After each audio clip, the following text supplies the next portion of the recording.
Morning guys, it's Wednesday.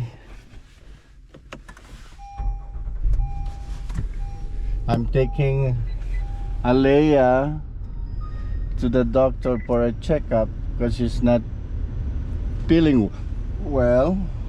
She has fever for 2 days now. Probably she got it from school. You know, here in America, when it's cold weather, it's you know, kids, they get sick. Not only kids, even adults, they get sick easily because of the weather. And for the kids, especially Alea, you know, she goes to school. You know, some kids probably are sick in school, and you know, they play each other, so they easily get sick. So I'm taking her for a checkup. Hopefully everything is okay. Oh, alright, I'll see you guys later.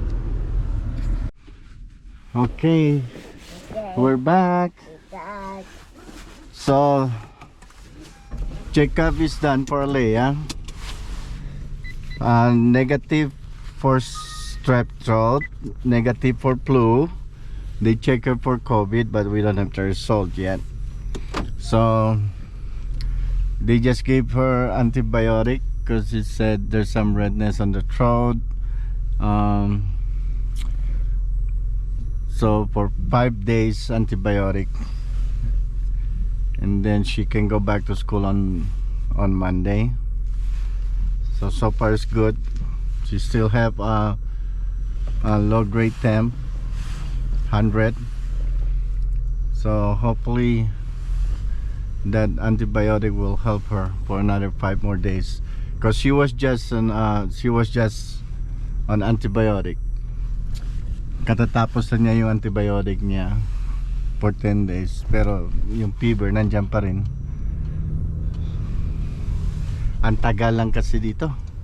Meron nyo, it's almost like an hour and a half. You know, waiting area and then wait in the room. Takes so long. Let's see. Let's go directionally because I don't know this place. We're going home, but we go by McDonald's first, okay? Starting route to home.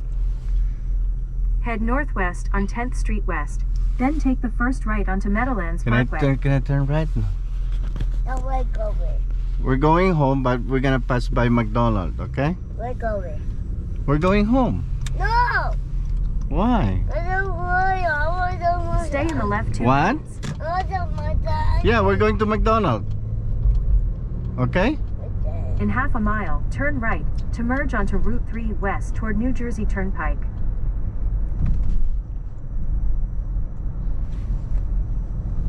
We're going to McDonald's, Ling.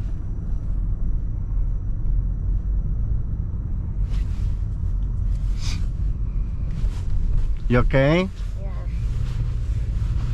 Continue straight, then use the right 2 lanes to merge onto Route 3 west toward New Jersey Turnpike.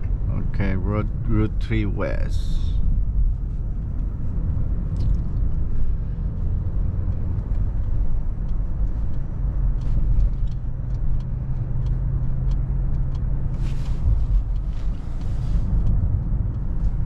There's no, that's Dunkin' Donut. Yep, Dunkin' Donut and Wendy's. Hi. I want that to go now. We're in Secaucus, New Jersey.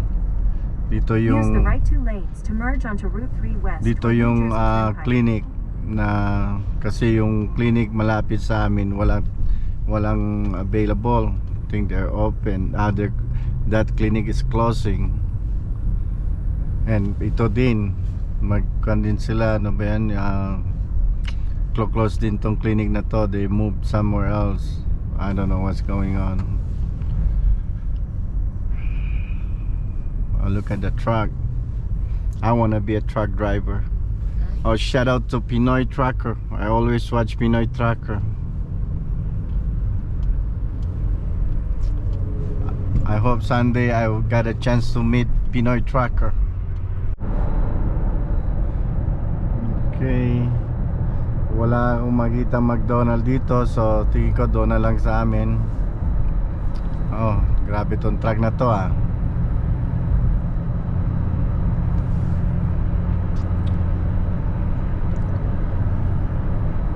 So 11:17 na.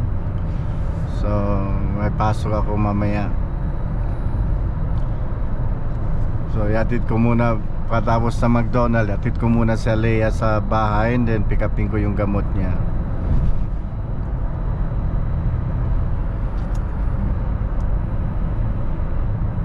So itong dinadaanan ko, ang tawag ditong it's a Route 17. This is going, I think, going north. Yeah, going north.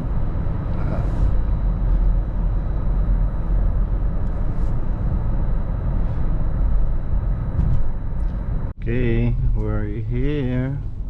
McDonald. There's the McDonald to my left. Okay, nobody's here, Lay. No line. Can you use the deal? Ito, may apps ka sa phone, pwede mo gamitin yung deal.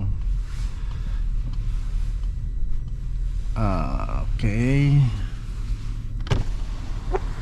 Welcome to McDonald's. Will you be using a mobile app? Yes. What is it? 7166. What would you like? 6 pieces Happy Meal, 6 pieces chicken nuggets, sweet and sour sauce, no apple slice. Can you do French fries and chocolate milk?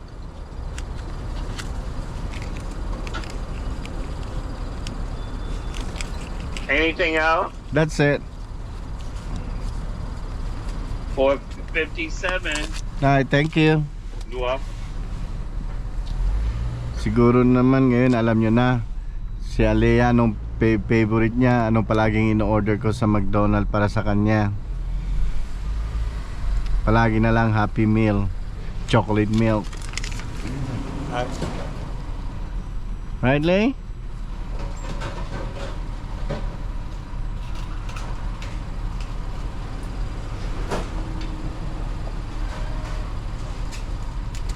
Thank you.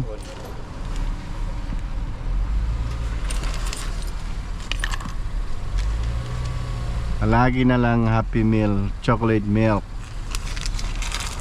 You love chocolate milk. Here's the chocolate milk, Lay. No, later, not home, okay?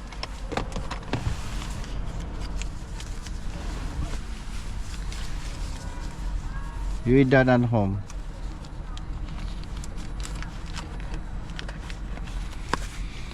Okay. Thank you.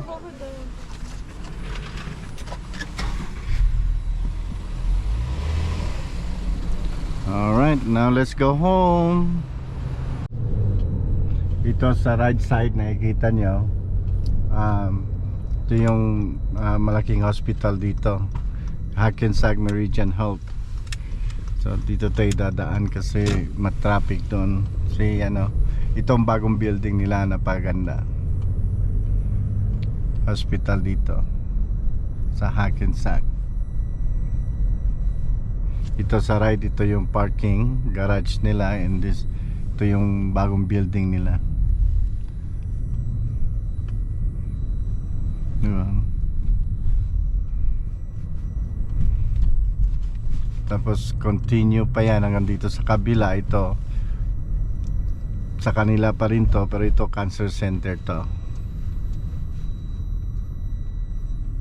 Yung garahe din dito sa left, garage. Sa right, ito yung cancer center.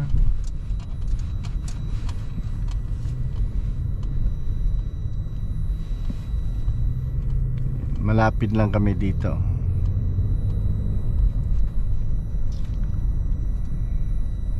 Ito naman sa harap ko is eskwelahan. Ito yung high school.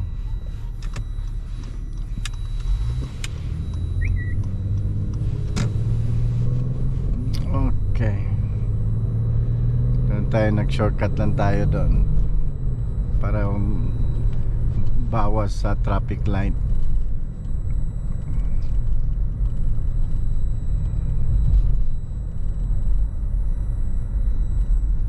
Alright, I'll see you guys at home. Ihatid ko lang to, and then I'll go to CBS. Pick upin ko yung gamot niya. Okay, we're home. May narinig ako sa kotse ko, may sound na parang I don't know where it's coming from. Kahapon ko parang napapansin yan. Dad, Kala ko yung air, pero pinatay ko na yung air. Meron pa rin. So I don't know.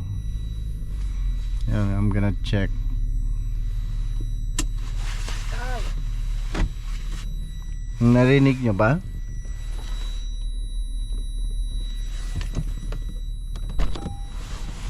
Saan kaya yan? Let's see. Wait, Lay.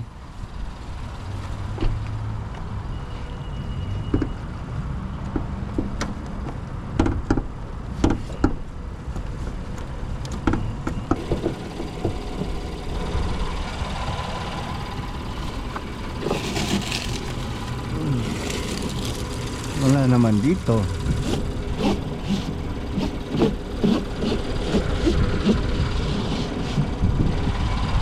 Ang dumi ng panto.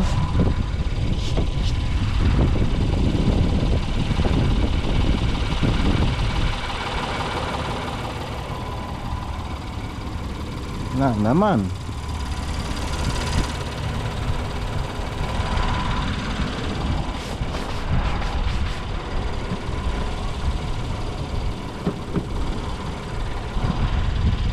Saan kaya? Okay, anyway, we're home. Ibaba ko lang sa Lea. See? Nandiyan na naman, oh. O baka yung tenga ko lang. Okay, let's go.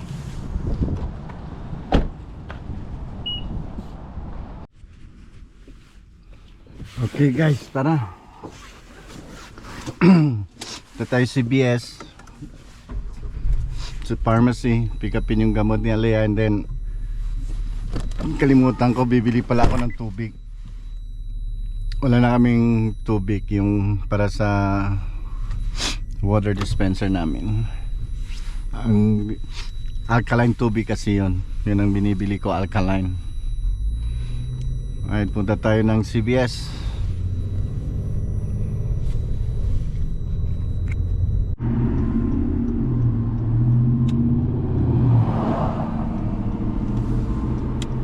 Okay, yan ang CBS guys.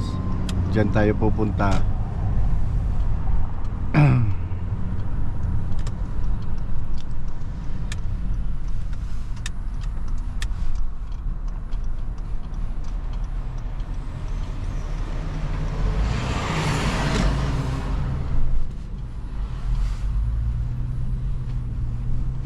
Yan, CBS.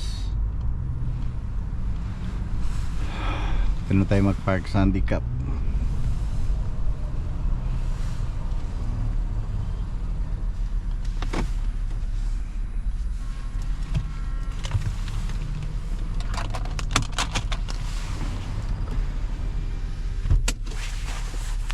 Okay, wallet, cellphone.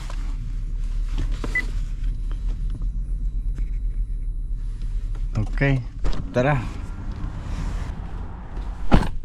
Okay, we're back. Gusto na yung gamot ni Alea. Ginawa ko na yung gamot niya. Now let's go get water. And then, you know, kung kaya pa, pahinga sandali bago mag-ready.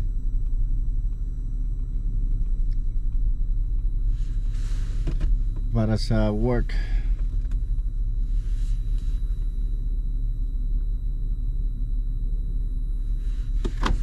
Alright, let's go get some water. Let's go buy water. Okay. Dito na tayo. Bili ng tubig.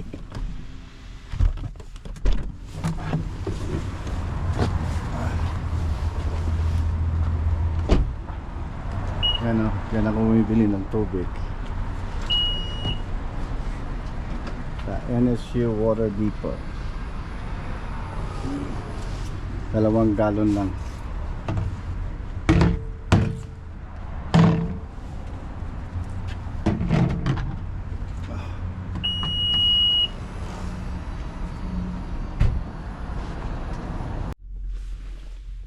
Okay, mabilis lang yung tubig, pabili ng tubig kasi 2 container lang. So bale $5 each yun, so $10. Alright, let's go home. It's 12:30, almost 12:30. Pwede pa ako magpahinga for like 30 minutes. Nakaplansya na rin yung uniform ko. And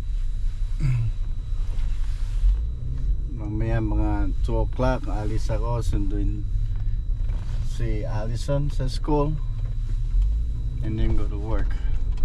So today is Wednesday, so bukas off ako. Bukas wala akong pasok. Nag-switch ako, instead of Friday off ako pa ako bukas and then work ako Friday, then work ako this weekend. Alright, let's go home. See, ganito talaga ang buhay ng tatay dito sa Amerika. Lahat ikaw gagawa dito. Walang pwede, you know, yung tumutulong sa'yo. Kaya akala nila madali lang yung buhay namin dito. No, mahirap din. Yung oras napakabilis, yung araw napakabilis kasi ang dami mong kailangan gawin, kulang, tapos magtrabaho ka pa, you still have to go to work.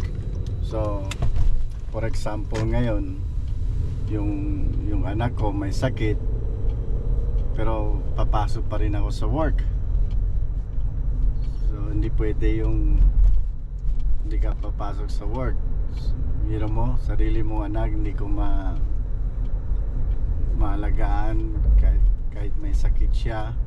Pero punta ako sa trabaho, alagaan ko mga pasyente namin may sakit para sa ibang pamilya. So, ganun talagang buhay, di ba? So okay, see you guys later. Pag sundo si Allison sa school and then papasok sa work.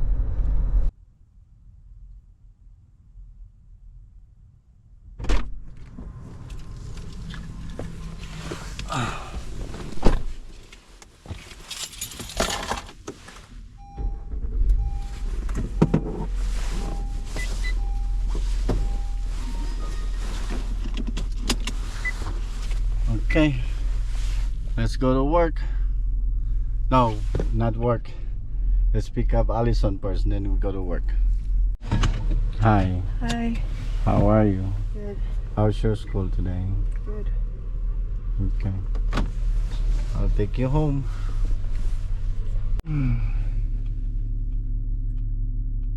He's home.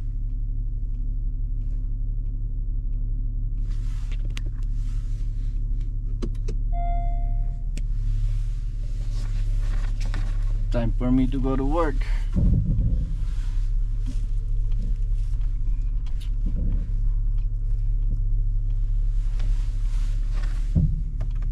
Okay.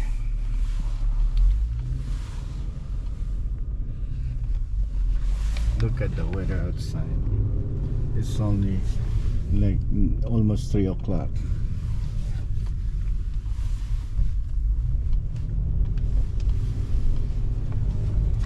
Alright, before this day end, I just want to shout out to my dad in heaven. Happy birthday to him. He left us when I think I was 12 years old. He died young at 34 years old. So if he's still alive, he's supposed to be 71 years old already by now. Happy birthday, Dad. We miss you so much. Thank you for everything. All right, let's go.